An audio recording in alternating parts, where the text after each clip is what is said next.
come. Yeah. Thanks for coming. Thanks for being here.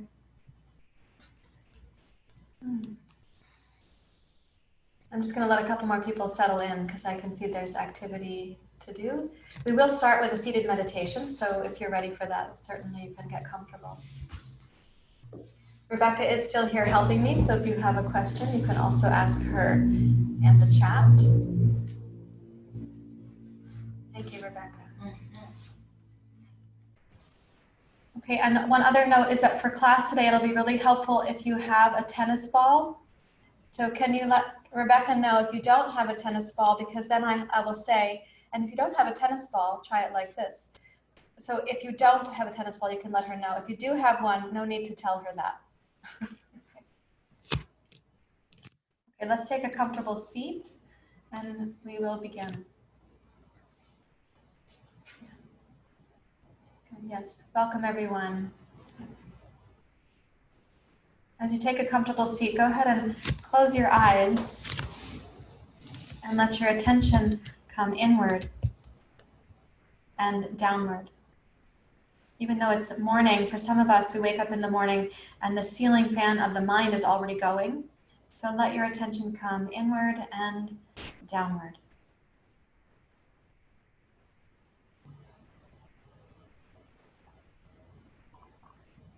And see if you can direct your breathing to do the same. That the breath is going to go down past the chest and heart, down past the solar plexus. Welcome your breath to drop down into your pelvis and your lower belly.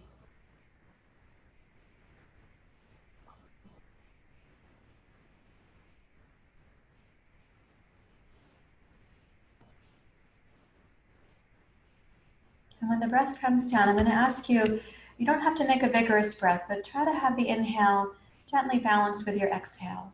Even if this is your resting breath, but the inhale maybe is just 3 simple counts, and the exhale would be the same.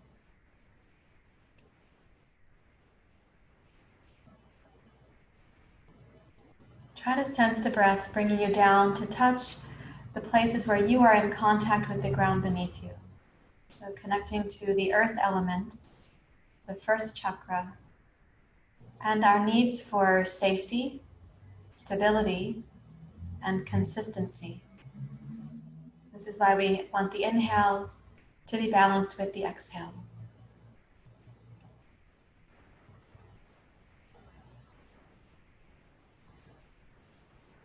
Now, balancing your inhale requires a gentle concentration, so that between inhale and exhale there's no rushing or a discord.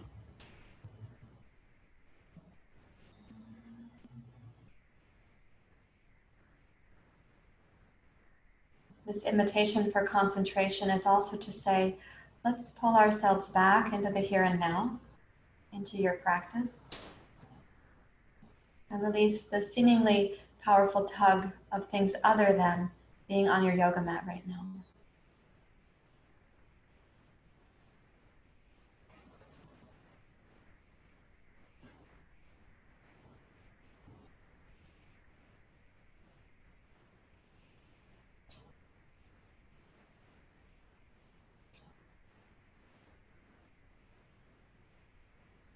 And keeping our attention down at the pelvis, we are exploring here the earth element, which again meets our needs for safety, stability, consistency. So keeping your pelvis rooted, now let the spine lengthen upwards as if you're making a tiny space, vertebrae to vertebrae, up the entire spinal column, and then lift gently the base of your skull so that also the crown of your skull may rise some.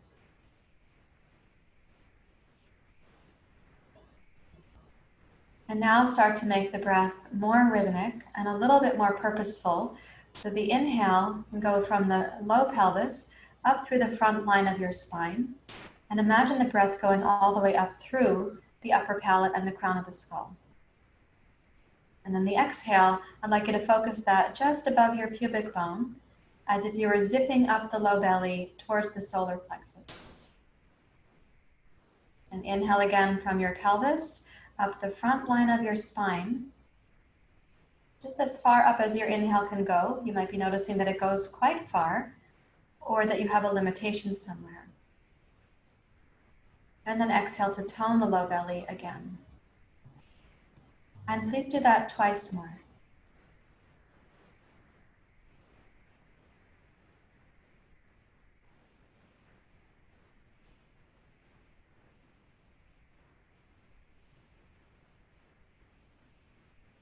When you're toning the low belly and you're supporting a more complete exhale, think of it like a chance to re-stabilize, to reconnect to your base, your root chakra.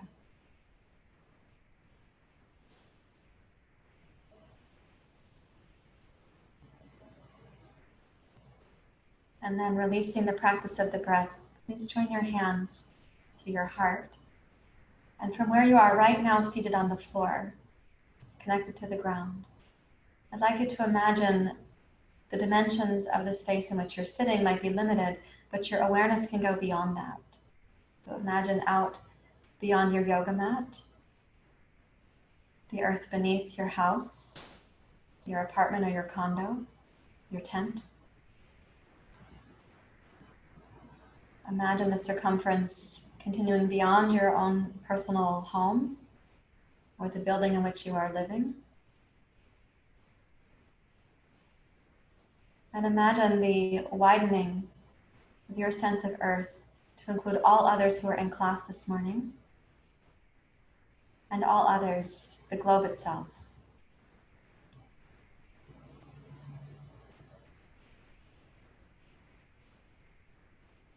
And sensing this immensity, which really is kind of beyond our comprehension at the level of the daily mind, but sense this immensity and in a way the poignancy that we are such, each of one of us, a little speck on a large planet, but we have big hearts and a capacity for very expansive consciousness.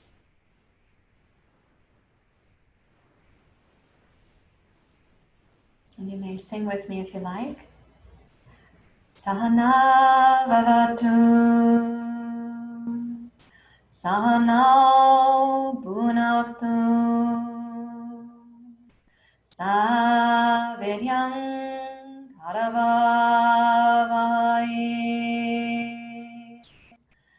Tejasvinavaditamastu, Ma vibhishavaye,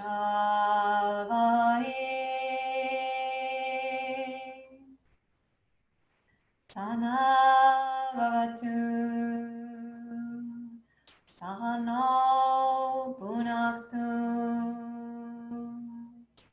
Saviryam karavavaye, Tejasvinavaditamastu, Ma vibhishavaye, Sahana vavatu, Sahana bhunaktu, Saviryam karavavaye, Tejasvinavaditamastu, Ma vibhishavaye. Om Shanti Om.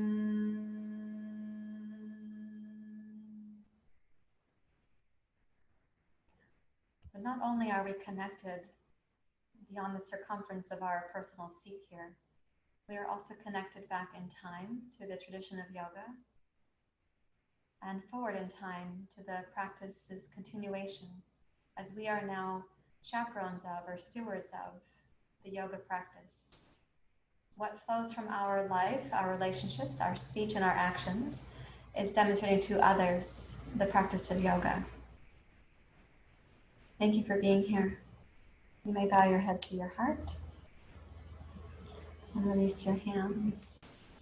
Welcome, welcome. So you need your tennis ball to start, and I'm going to ask Rebecca to tell me which camera I'm going to be lying down. So the one that you're using over here? Yeah. Okay. So you'll get a chance to see this in action before we do it together. And I will lie here with a brightly colored tennis ball so that you can see it against the different color of my yoga pants.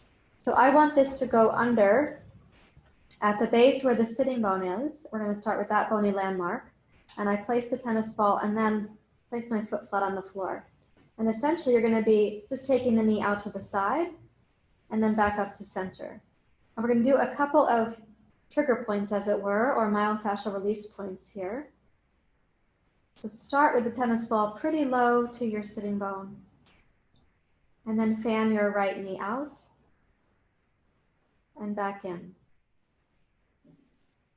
So with the first chakra being at the base of the pelvis and the pelvic floor, sometimes we don't even realize that we're holding tension there that keeps us disconnected from the earth. So right now we are asking for awareness of the tension and then giving our body permission to release that tension. Let's fan the right knee about 3 times more. This does not need to be vigorous. It might be tender. Do that one more time.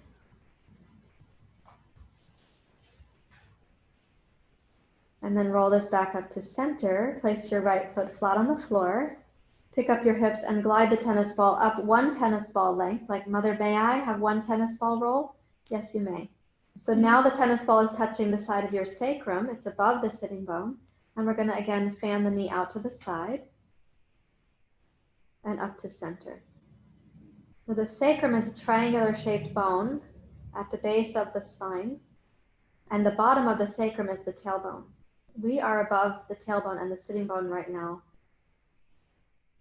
along the right edge of the sacrum. And as you fan your knee out to the side, you might find that there are very alive sensations waiting for you there. So go slowly and think of it like acclimating. You don't have to go deeply or provocatively right now. You can go slowly.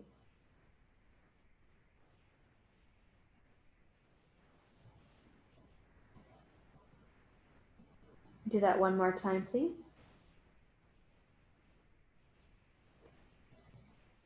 And then place your right foot flat on the floor. And I'm going to ask you to pick up your hips and do 1 more tennis ball roll. So you are now up towards the SI joint. So closer to the top of your sacrum, where your sacrum meets your ilium. And it's possible that that means that your sacrum is floating, that your left hip is not quite on the floor right now. And that's okay. You have the strength for that to happen. As you now fan your right knee out to the side and say good morning to the sacroiliac joint. And then roll your knee back up to center. And so when you're fanning across here, this could be more provocative or less, depends on your body habits, your sports, previous injuries. So go slowly. We are not trying to be demanding or coercive with the body.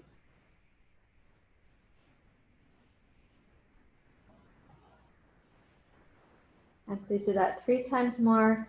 Even better if you're able to have the breath with your knee so they're kind of in concert together.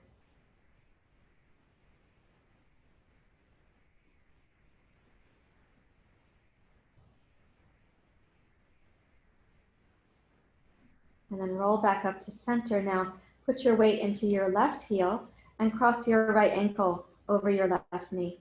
And now you are on this tennis ball and you can, I believe you can do this.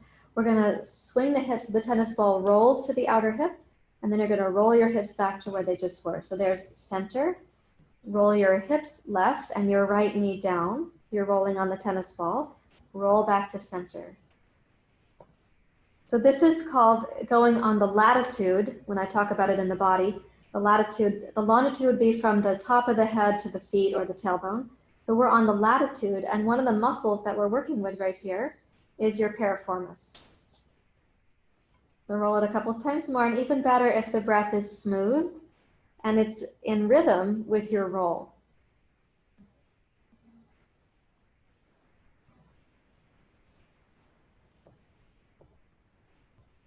Now one more time, I'm going to have you roll out to your right with your right knee, and then pause there. So you're really close to the back side of the trochanter, and then just use the right knee like a little fan.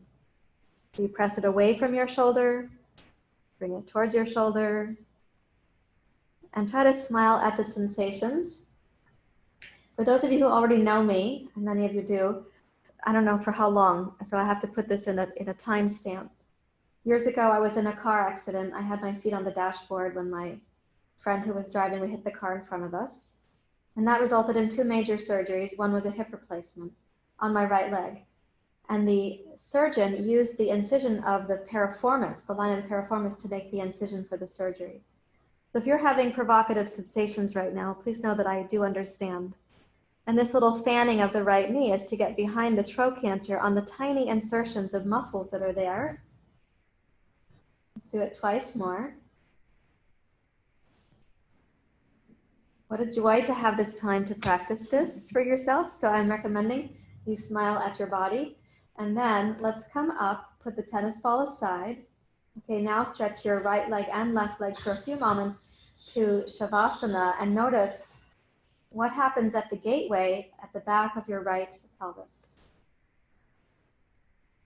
And what's happening with your right foot? And does the left leg feel envious? Before we do the left leg, let's run a little science experiment here so that you can sense the value of what you're doing. Roll to your side and come up and check in with your Uttanasana pose. I'm asking you to check in to see how your right leg feels relative to your left leg, right? Because it might be very different. Is that different for you, Rebecca? Yes, one straight and this one. So she's able to straighten one of her legs, but not the other one. Yeah. Okay, let's do the other side, please. You can lie down. And when you come down, take your tennis ball and place it near to your left sitting bone. I'm so happy to give you this practice. I'm sad that I can't hear you moaning. One of the joys of studio class is that we can hear you moaning. So when you take the knee and you're going to drift it out to the side here, again, even better if it has this rhythmic experience with your breath. And you can decide if you prefer to inhale when the knee opens or when the knee is returning. I personally prefer the inhale when the knee opens. Feels more expansive. And I personally prefer the exhale to bring the knee in because I can sense the tone of the low belly that picks up the knee. But it's possible to vary that so that your body is capable of adapting.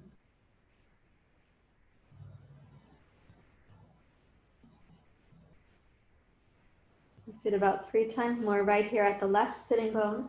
If it's not painful for you, please don't despair. It doesn't need to be painful for this to be effective. If it is painful, I'm also asking you not to despair. You're giving your body some nourishment right now. Let's do it one more time, left knee out to the side. And then roll that back up to center. And move the tennis ball, 1 tennis ball roll up, kind of towards the middle of your sacrum. Possible that your hips are going to be hovering a tiny bit right now. And you can take the left knee out to the side. The right knee does not need to open when the left knee does. It can stay upright. So basically the moving part here is just your left femur, which takes with it your left knee and left shin. Allow this to roll with the breath in tandem.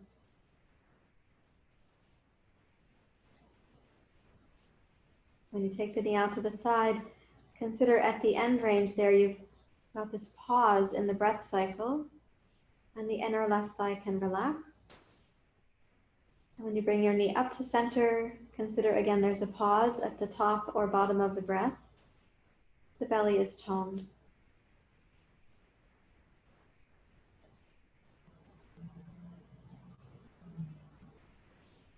Do that one more time, please.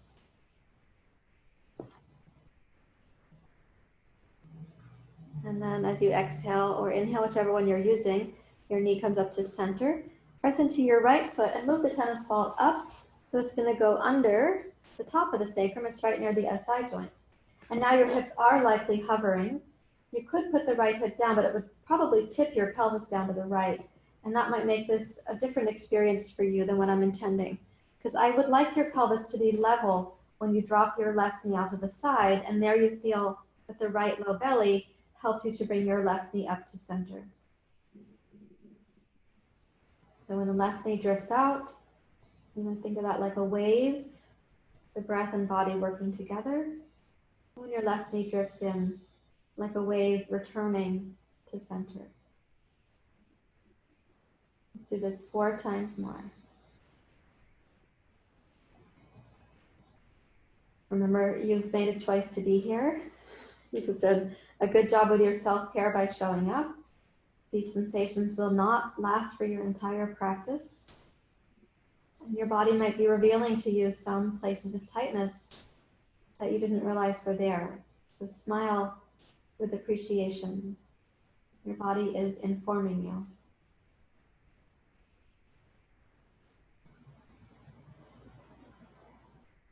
And now, once you've come up, cross your left ankle over your right knee. And this is where we're going to roll on the tennis ball. So you roll to your outer left hip and then roll to center. And in this rolling, you're on the left piriformis. The piriformis is the muscle that some people have difficulty with when they have sciatic nerve syndrome. And they have sciatica, which is very painful.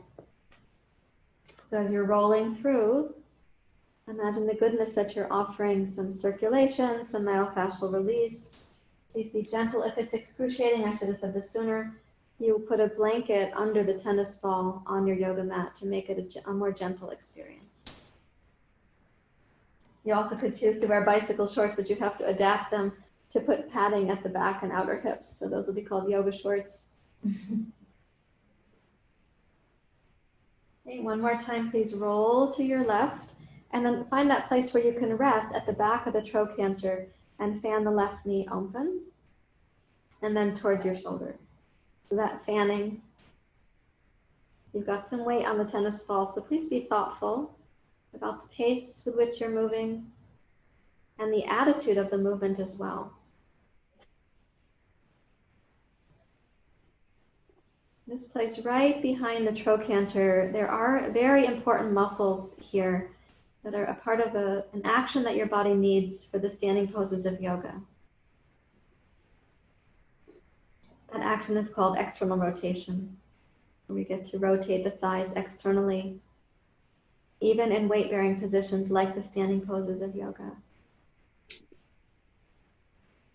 Okay, when you're ready to, you may roll that back to center and release your tennis ball. Place it aside. Roll to your side and come up for cat-cow on our way to downward facing dog pose. So let's do cat and cow with the hands shoulder width apart and the knees a few inches back behind your hips. And with your inhale, please go to cat pose. And let's pause here for several breaths. I'd like you to try to sense the place of your sacrum in your body. So the tailbone goes down. If you were a cat, your tail will be going down towards your knees. And the sacrum, also you can sense that it's actually rounding right now. The sacrum is broad. And just above the sacrum is your lumbar spine, also broadened right there. Roll yourself just halfway back to child's pose and see what's happening in the lower back and the lower belly this morning.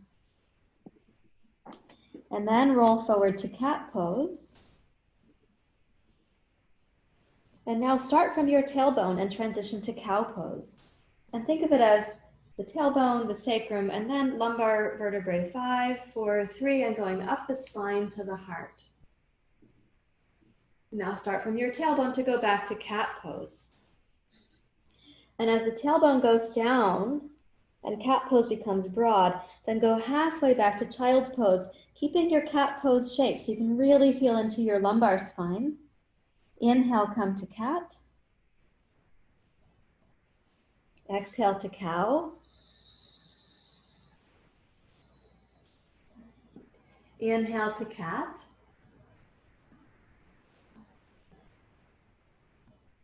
Exhale halfway back to child's pose. Inhale, roll forward to cat.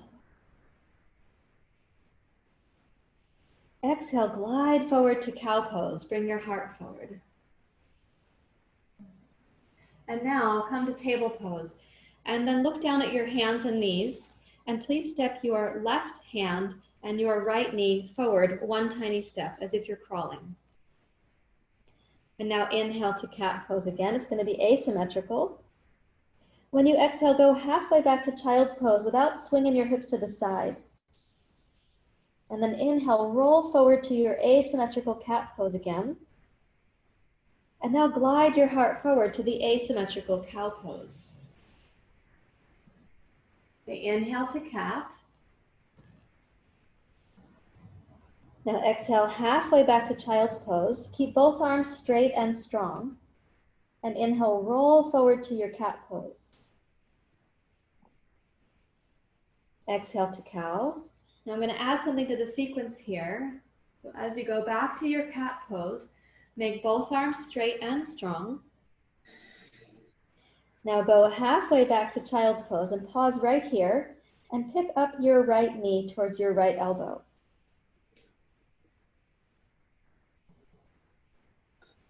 And then lower your right knee down, roll forward to cow pose.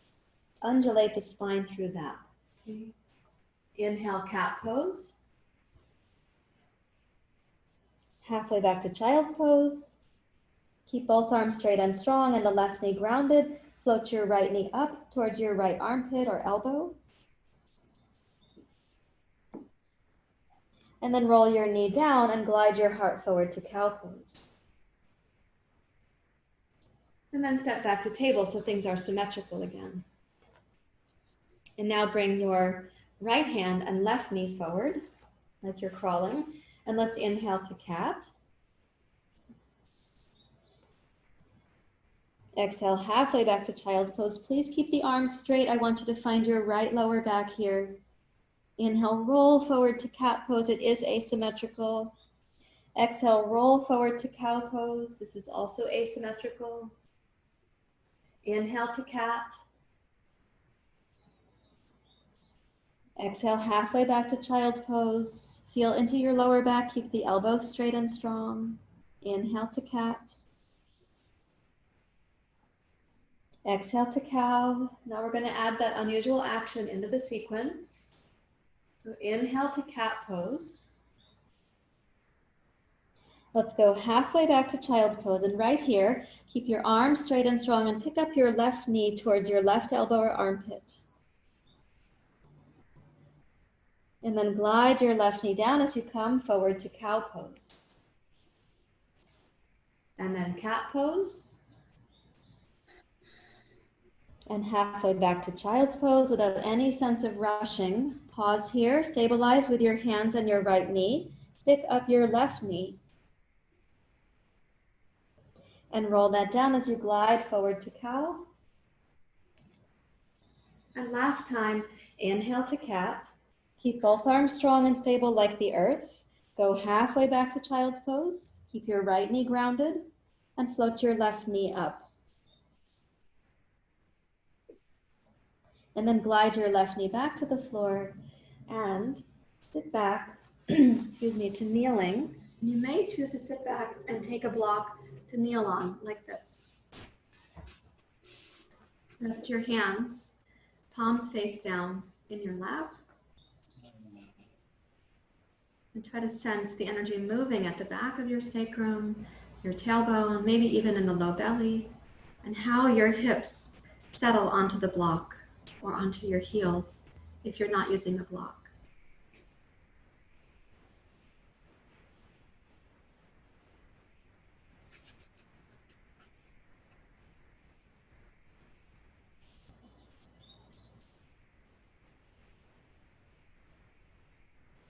Just for a moment to stretch the wrists, put the back of your hands together like an upside down Anjali Mudra, like this. And the further up you bring the hands, shoulders and elbows go down. That stretches your wrists in the opposite direction, and you can curl your fingers towards your elbows.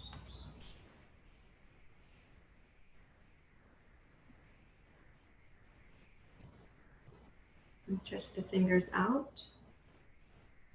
And turn your palms face up. Interlace your fingers like this. And take the heels of the hands forward.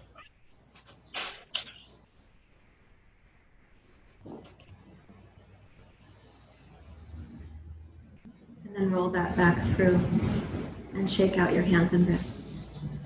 Okay, now we're going to go to our standing poses. I hope your sacrum is feeling really good.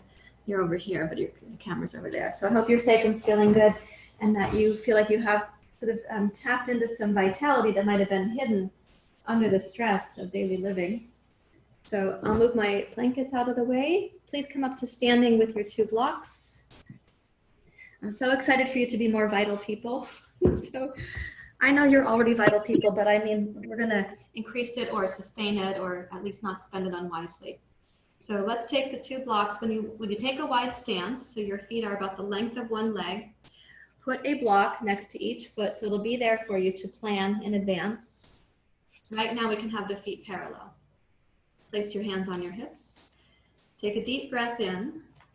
And when you exhale, bow forward over the tops of your thighs and check and see how this pose feels relative to your other daily experiences of this pose. You may touch the floor lightly with your fingertips. You may use your blocks now if the floor seems too far away. Some of you might like to cross the opposite elbow over the opposite hand and use a kind of ragdoll position for this. But really try to sense now from your feet up into your pelvis, this root system that is yours for connecting you to the earth and your real needs for safety, for consistency, for stability. To the extent that the earth element in the legs is stable enough, you might sense the waterfall quality of your torso from your hips and pelvis down towards the crown of your skull.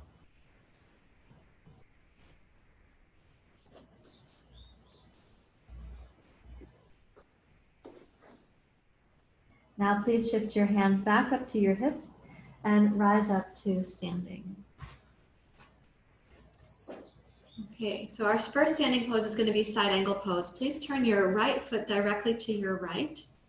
Pick up your left heel and slide it just slightly back. So your left foot is notifying your left hip that you're going to be going down to your right in a moment. You've got your block here. I'm going to recommend that you put it on the tall setting for this morning.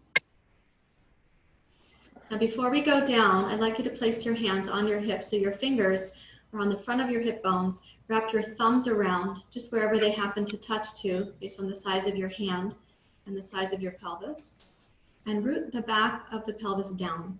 Root down through your tailbone. Press all the way into your inner heels, big toes, pinky toes, outer heels.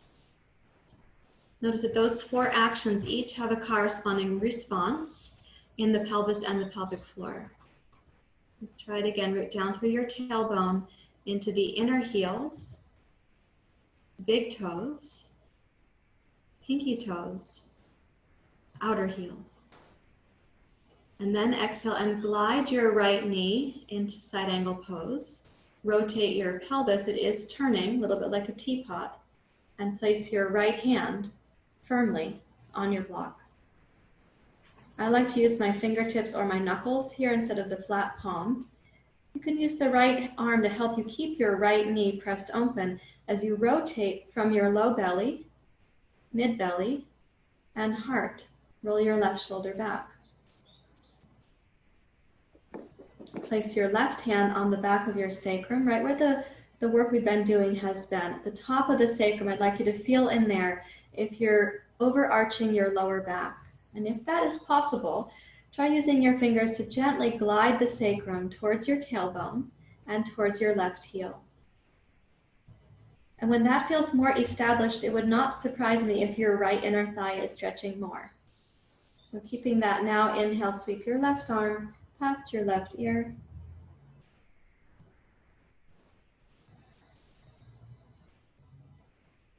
And though you are not right now touching the sacrum with your hand, try to touch it with your mind. From the back of the sacrum down towards your tailbone, you are dedicated to the earth element in your body.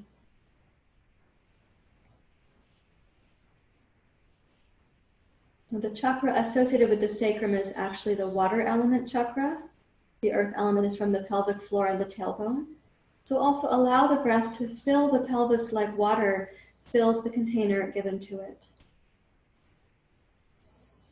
And then when you next exhale, lower your left arm past your face, look down towards the floor, and then reach your left arm back to bring yourself up to standing. Relax both arms. Turn your right foot in. Turn your left foot out. Once you turn your left foot, just check that you can pick up your right heel and take it slightly back. And place the block on the tall setting right here. Let's take the hands to the hips. You've got the front of your hip bones and you've got your thumbs on the back of the pelvis. Root your tailbone down. Check in with your inner heels. Press into your big toes, your pinky toes, and your outer heels. And when you press to your outer heels, you might feel those muscles where the tennis ball was a little bit ago. And now glide your left knee and tip the pelvis. It is like a little teapot. And place your left hand on your block. Fingertips, knuckles. You can use 5 blocks, you can use 2 blocks. Let's have the left arm available to support your left knee to stay open. And put your right hand on the back of your sacrum and just check. Are you exploiting a flexibility there at the top of your sacrum and the base of your lumbar spine? Gently glide your sacrum towards your tailbone and your tailbone towards your right heel. Then sweep your right arm past your right ear.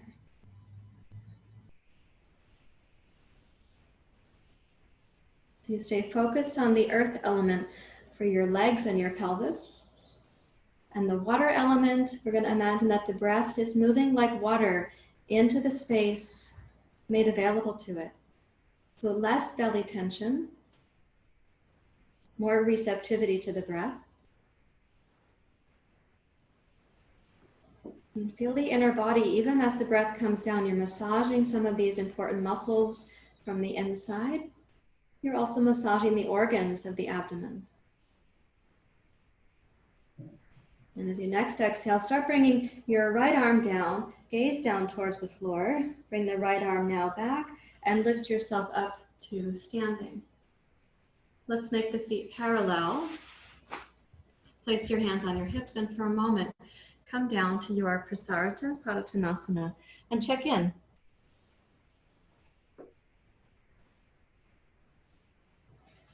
Check in with the stability of your legs and the fluidity of the breath.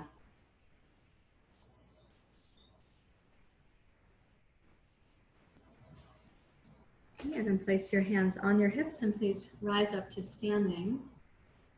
And turn your right foot again to your right. Pick up the left heel and take it just slightly back. And prepare your block on the right side.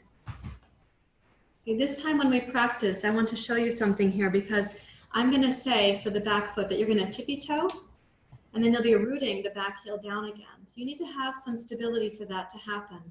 And for some of you, that might mean that you want 2 blocks like this. It's really up to you. When you see the action, you'll make a decision for yourself. Okay, so hands on the hips. Just we can remind ourselves of these little bony landmarks. When I say that the first chakra has a need for safety and consistency, it's even consistency with how we practice. So fingertips, thumbs, root your tailbone down. You might already feel the inner groin stretching. Press into your inner heels, big toes, the pinky toes, now your outer heels. Hopefully that turns on a network at the back of your pelvis and your trochanters. Now glide your right knee. Rotate your pelvis a little bit like a teapot. You should feel like you could slip your fingers right in here between the top of your right thigh and the crease of your pelvis. Then place your right hand on your block. Now let's just try the action before we raise the left arm. Try it right here. Tippy toe on your left foot. And then try keeping your pelvis where it is as you lengthen your left heel towards the floor, as if from inside the low belly, Let the left leg get longer and your heel more grounded. Then sweep your left arm past your left ear. Press your right knee open. You can use your right arm to support that gently. Okay, so here's our tippy toe process. Inhale, lift your left heel, make the pose lighter, longer, and exhale, return your left heel, but as if you were holding on to a bar with your left hand. Try not to shrink the side of your waist. Let's do that again. Inhale to tippy toe. You need the stability of your breath, your mind, your right foot. Now exhale, return your left heel towards the floor like a part of your taproot into the earth. Let's do it one more time. Inhale, tippy toe. And then exhale and return your left heel to the floor. Reach from deep inside your left low belly. Appreciate yourself for the efforts you've been making here. And as you exhale, roll your left arm down past your face, down towards the floor. Reach your left arm back and rise up to center. And then turn your right foot in. We're going to go to the other side. There was a chat, which I'll have to ask for your help with. Rebecca's going to check the chat for you guys. Thank you, honey. I don't see any chats. Okay, so when you turn your left foot out, pick up your right heel and slide it slightly back. For consistency, bring your fingers to your hip bones, thumbs to the back side. And let's breathe in and root into your inner heels, big toes, the pinky toes, your outer heels. And then glide through your left thigh.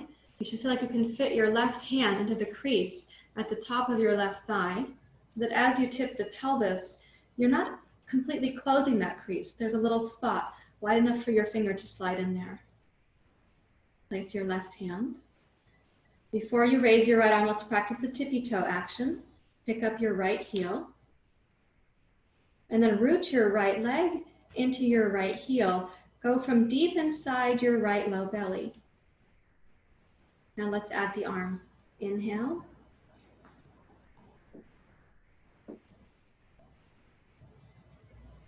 So inhale to tippy toe, glide up. And exhale to root.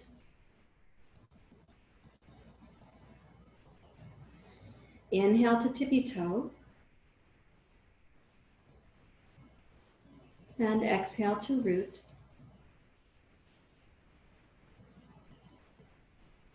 Once more, inhale to tippy toe. And exhale to root.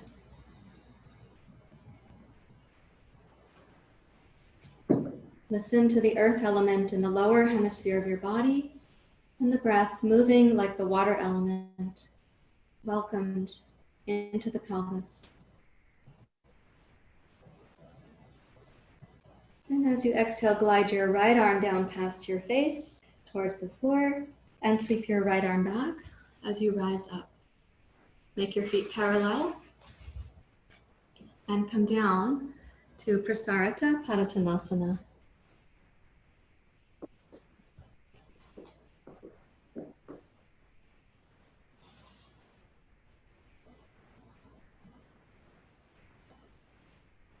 Allow your breathing to become rhythmic, deep, and smooth.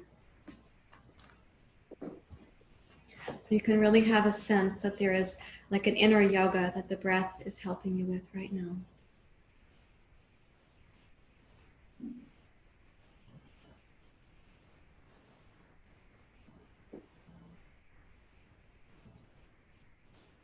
And then go heel toe, heel toe, heel toe until you're standing in Uttanasana, the original sort of little check we did at the beginning of the practice. Come into your Uttanasana pose.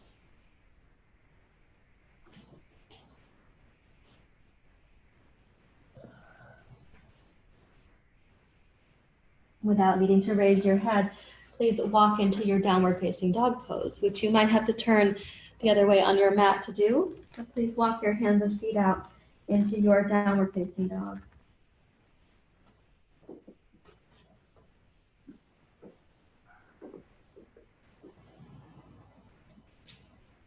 In this downward dog pose, please keep your hands and shoulders stable and allow the hips to roll a little bit side to side here. So you've got the earth element and you've got this gentle water element.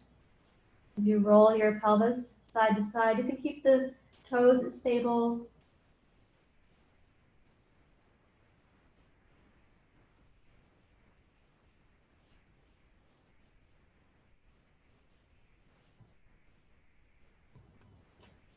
Next time that you come back to center with your hips, then lower your knees down and please reach backwards to child's pose. And as many of you know, I like in child's pose if you put a block under your head.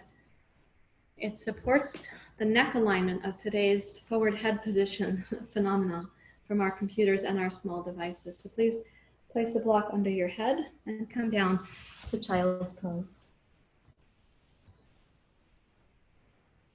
It's also my hope that with a block under your head, your hips can settle a little bit more into your child's pose.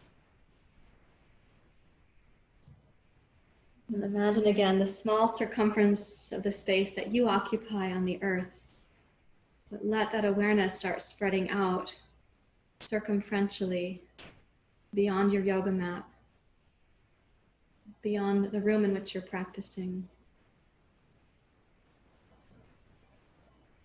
beyond the home that you're practicing in, whether it's a tent or a condo or a house. And let that sense go outwards to encompass the globe.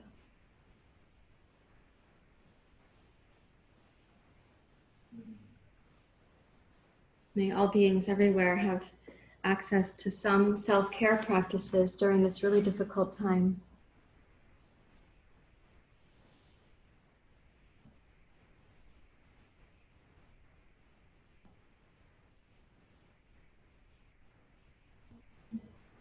Please walk your hands back towards your knees and rise up to kneeling.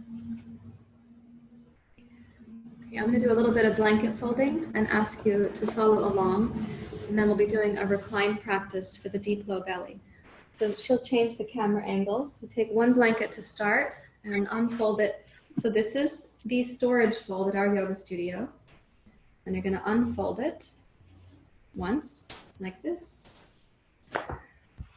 So you have a larger rectangle, like this. Now fold that in half all the way. And then fold it in half again, like that. So what you have as an outcome is this blanket, like this. And do the same thing with a second blanket, or you can use a large bath towel if you don't have a blanket. You can also try this just rolling up your yoga mat very snugly to use it as a substitute.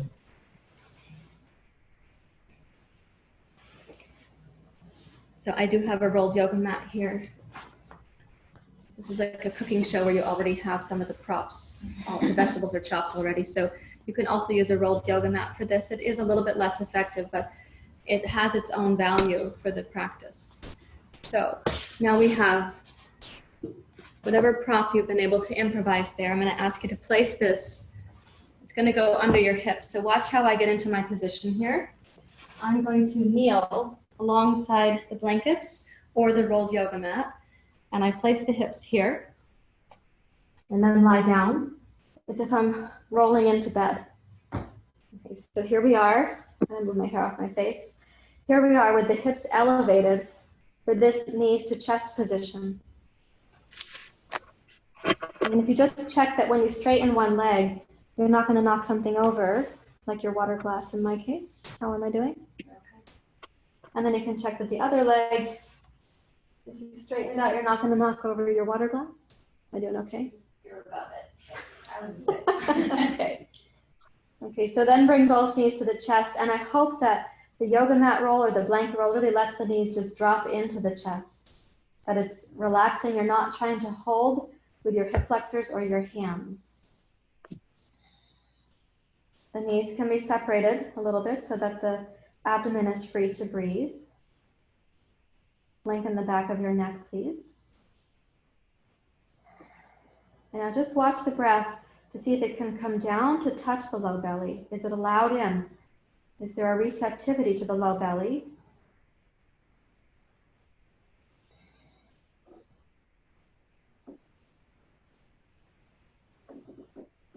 Now, as you exhale, tone the low belly so your knees actually come closer to your heart, not because you've used your hands. Keeping your right knee in, inhale, lengthen your left leg straight out, any amount that you can tolerate with the strength of your abdomen. And then exhale, glide your left knee back into your chest. Complete the exhale. Now inhale, glide your right leg out.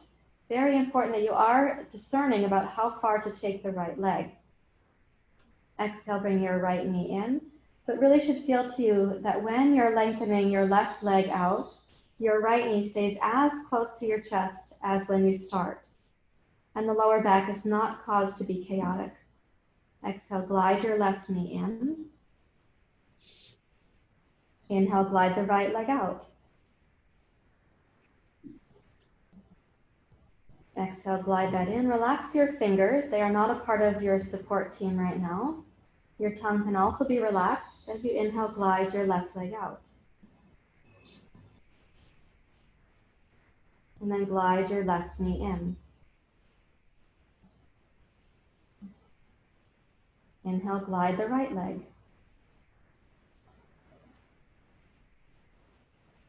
And now glide your right knee back in. And once more, let gravity support your knees to drop in towards your chest. Welcome the breath into your low belly.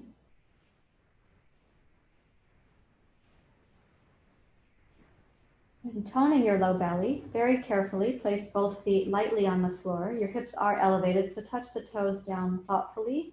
Mounds the toes and the heels. And now just watch what happens with the breath in the belly after that gentle exertion. What is happening with the receptivity of the belly to the breath?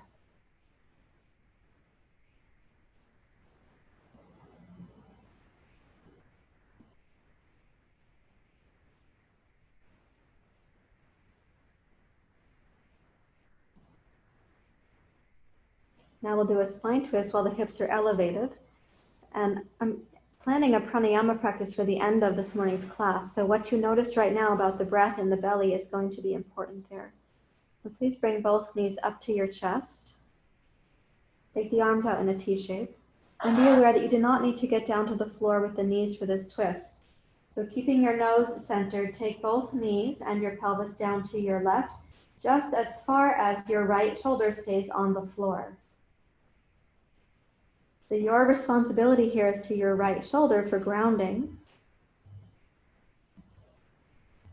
which means you need some tone in the low belly to help hold up the weight of your legs for the twist. Try to match the two knees so your right knee doesn't shrink back away from your left knee.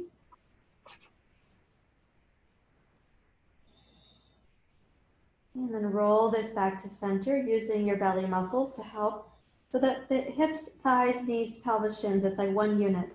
Come down to your right. Keeping your left shoulder grounded becomes a responsibility of importance here. How far your knees travel is going to be unique person to person and also unique shoulder to shoulder. Keeping your left shoulder down is a part of your root system right now. And exhale, glide this up to center. Inhale, roll down to your left with your knees. Go right with your nose. Exhale, up to center with your knees and your nose.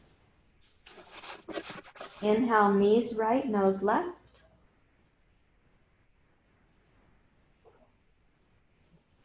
Exhale, glide to center. Inhale, knees left, nose right.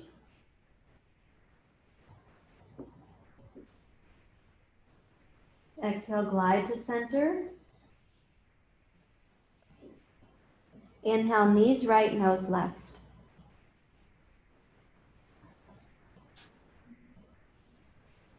And exhale, glide to center. And then touch your feet gently down. Be responsible in the low belly to touch the feet lightly down. Check and see what happens now if the belly becomes just completely receptive to the breath.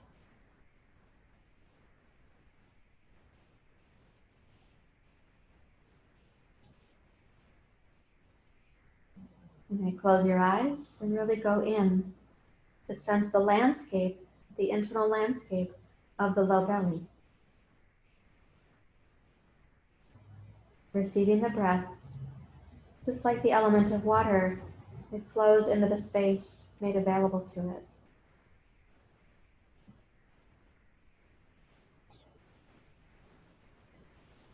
Now take this blanket situation or your rolled yoga mat and place it under your sitting bones so that when you stretch out to your Shavasana, you are supporting the sitting bones to be just very gently tipped up and the lumbar spine to be gently tipped down. Take the arms out in a T shape. Let the back of your heels come to the floor comfortably. You may close your eyes. And try keeping your awareness down in the root system now for your Shavasana. So by this I mean let the legs get heavy and very still.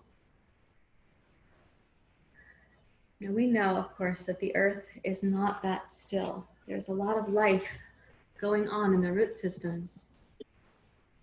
But I'm asking you to let the legs, the action of the legs, become heavy and still.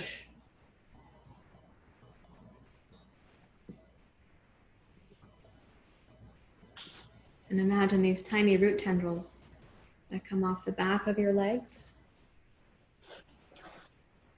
As if you were one of those trees in the forest, the ancient forest, that having fallen, it now becomes a nurse log. So little roots go down, little plants can grow up from that. So let your legs be that still, like the ancient forest tree, like at Breitenbush Hot Springs.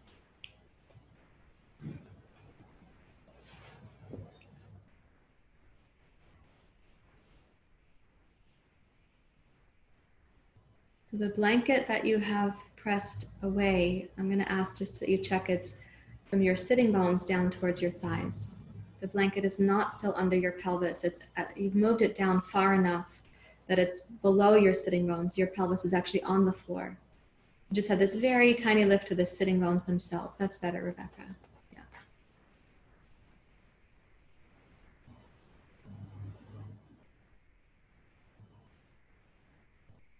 Sahana.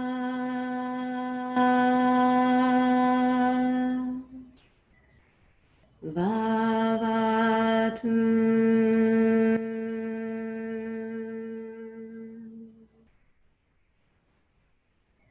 May this practice protect us, protecting us from inauspicious thoughts and actions. Sana.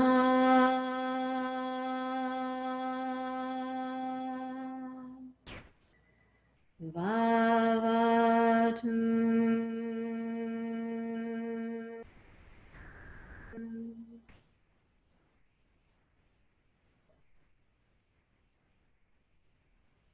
Sana.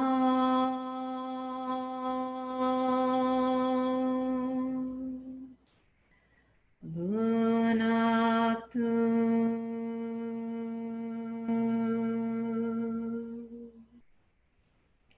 May this practice nourish us. May this practice be deeply nourishing. Sana.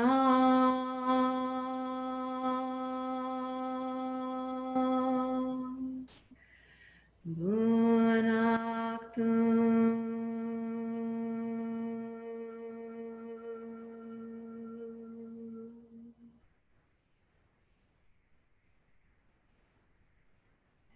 Savidyam.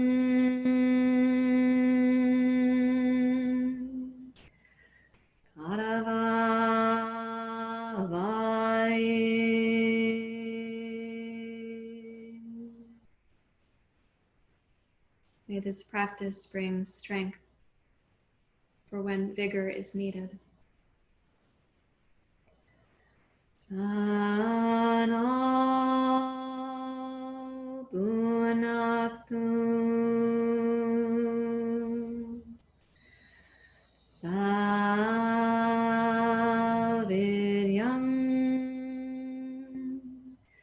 Karavavai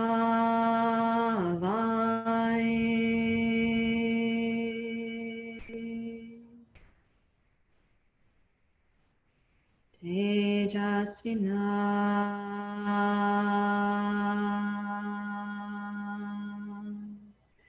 Wadi Tamasu.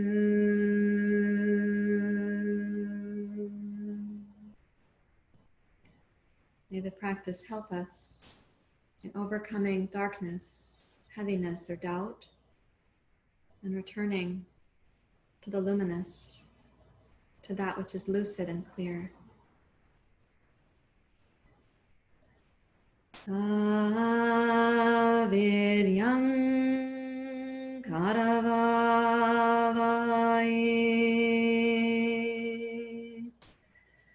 Tejasvina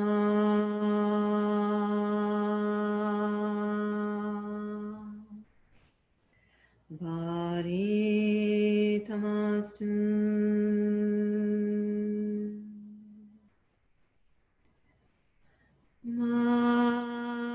Mavirisha Vai.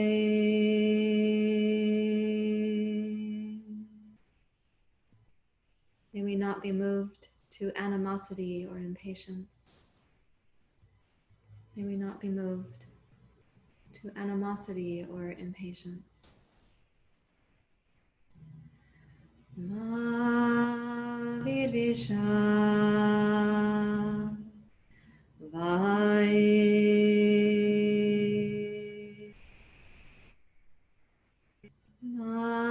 Mavirisha Vai.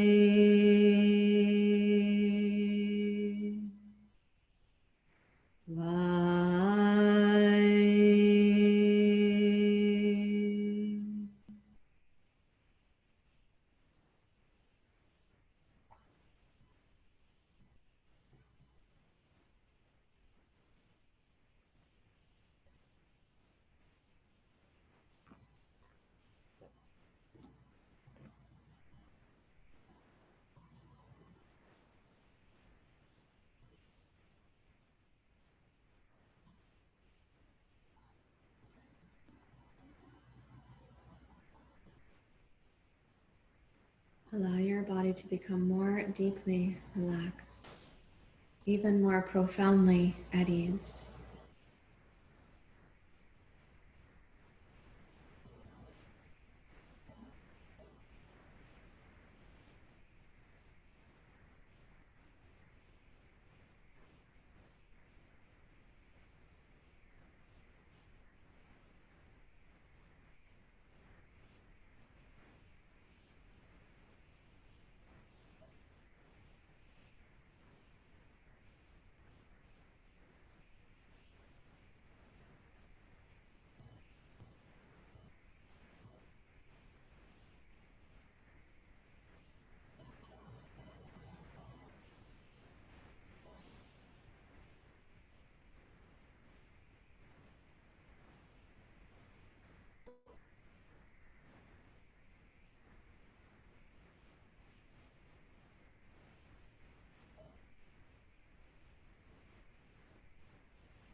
Om Shanti Shanti Shanti.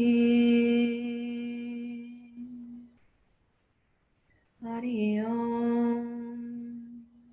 Shri Guru Pyo Namaha. Hari Om.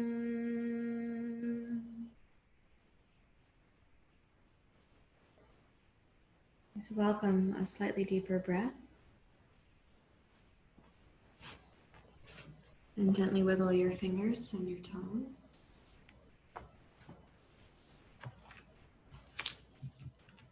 Please roll to your side. And take your time to come up to sitting for pranayama. And I've come closer to the computer so you'll be able to see the pranayama. Do take your time and find your upright seat.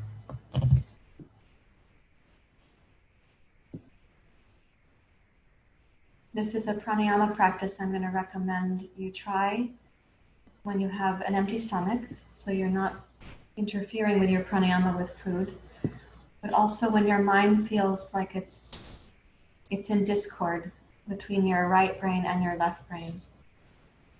The right brain is where we house our fear, terror, anxiety, and dread. The left brain, our hypervigilance and meta planning, like super planning, and also the narrative we tell ourselves about ourselves when we feel anxious. So I'd like the two hemispheres of the brain to collaborate better. Your right brain is capable of awe and empathy, and your left brain is capable of putting reason into place and taking action. So this practice, what we're going to do here is you'll use the right hand in this mudra. You'll be closing one side of the nose. We'll inhale through that nostril.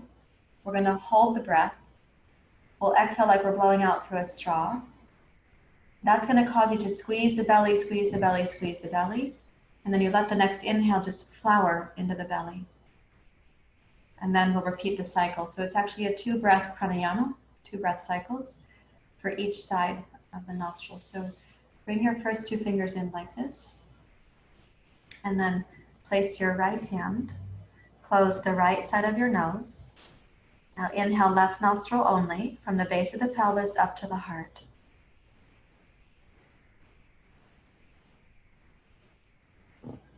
Hold the breath. You may lower your right hand down. Exhale like through a straw.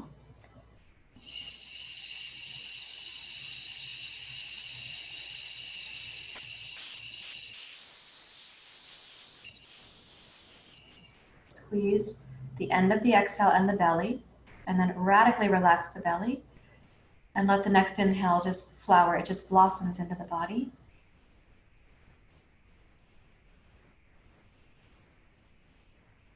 Bring your right hand up and please close the left nostril. Inhale right side only.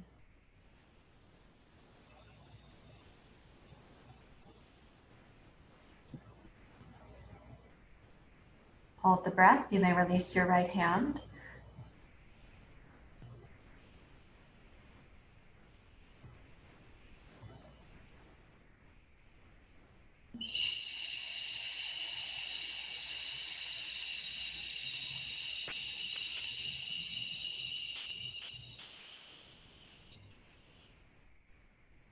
Squeeze the belly, and then let the inhale arrive.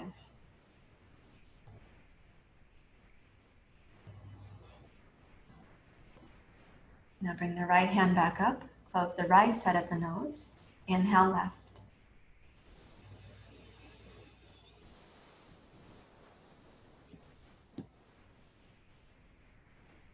Hold the breath, lower your right hand.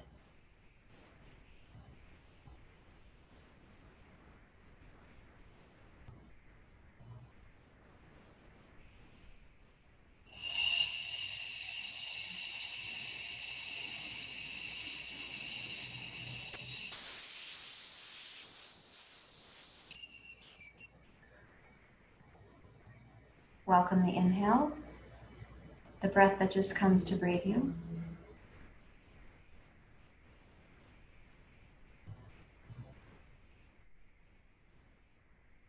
And bring the right hand up, close the left nostril. Last time, inhale right.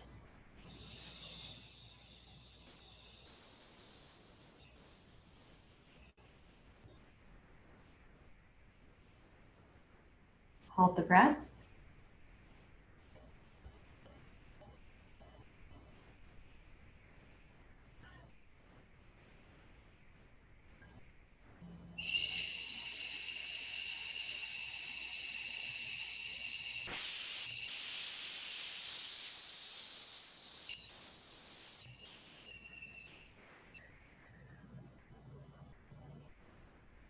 Welcome the inhale. And then sit quietly. Your body may not need vigorous breathing right now, or even supervised breathing. You can just welcome. See to what extent you can really profoundly relax your belly so it's receptive to your breath.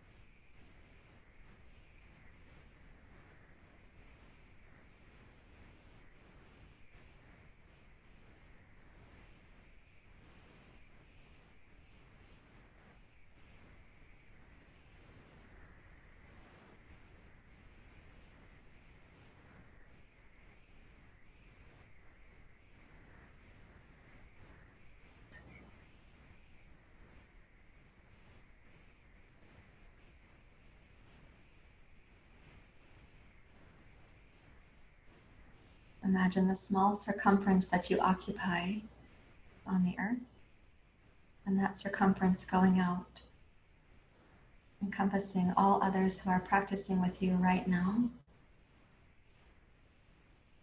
going out to encompass the globe.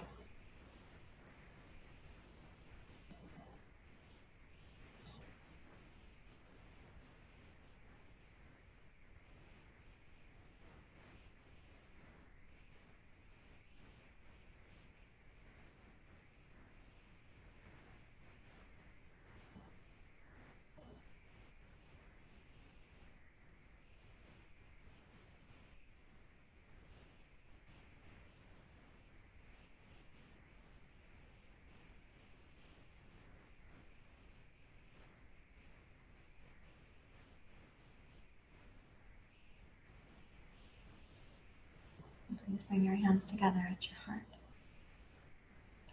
We say Om Shanti Shanti Shanti.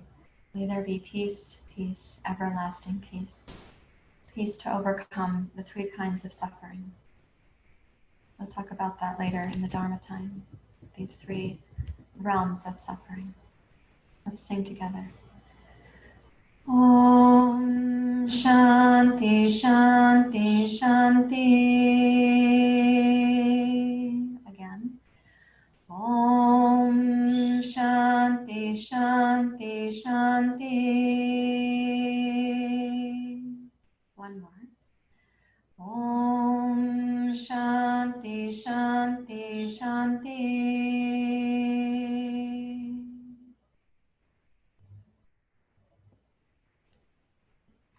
Thank you very much, everyone. Namaste.